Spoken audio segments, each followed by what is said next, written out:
Салам достор, социалдык тармакта талкууга алынган эң оболуу кабарлар менен сиздерди учкай тааныштырабыз. Кызматыңыздарда мен Салбат Эркетаева, #бизге баарын айтып берет. Достор, жакында эле кармалган 22 саясатчы жана активисттин баш коргоо чарасы тандалды. Сот алардын 20-сын каладагы номер 1 тергөө абагына киргизүү чечимин кабыл алса, калган 2, анын бири мурдагы депутат Канатбек Исаевди 1 айга УКМКнын тергөө абагына киргизди. Ал эми Талант Эшалиев болсо ден соолугуна байланыштуу үй камагына чыкты. Но такого я, конечно, не ожидал.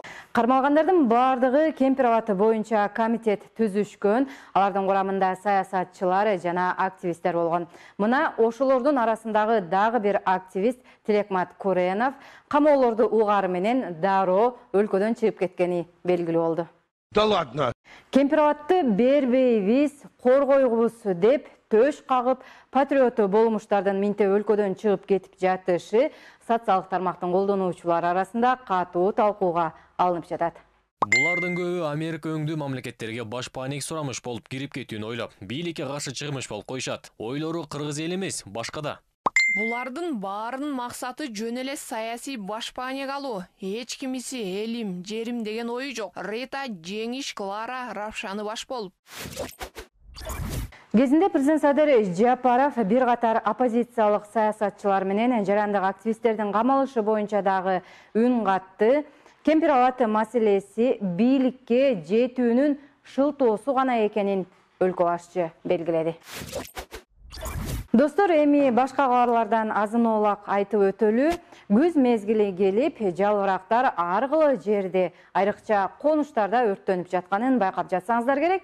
Эми аларды өрттөгөндөргө мыйзам чегинде 23 000 сомго чейин административдик айып салынарын кала мэриясы билдирди. Күздүн келиши менен жалбырактарды өрттөп жатышат. Муниципалитет бул үчүн укук бузуулар жөнүндө кодекске ылайык 7500 сомдон 23 000 сомго чейин административдик айып каралгандыгын эскертти. Себеби кургак чөп күйгөндө химиялык зыяндуу заттар бөлүнүп чыгат. Бул адамдын организмине, айлана чөйрөгө коркунучтуу. Мындан тышкары шамалдын деми көбүнчө өрткө, оор кесепеттерге алып келет. Түшкөн жалбырактарды компост жасоого болот. Бул өсүмдүктөр үчүн жакшы жер семилткич.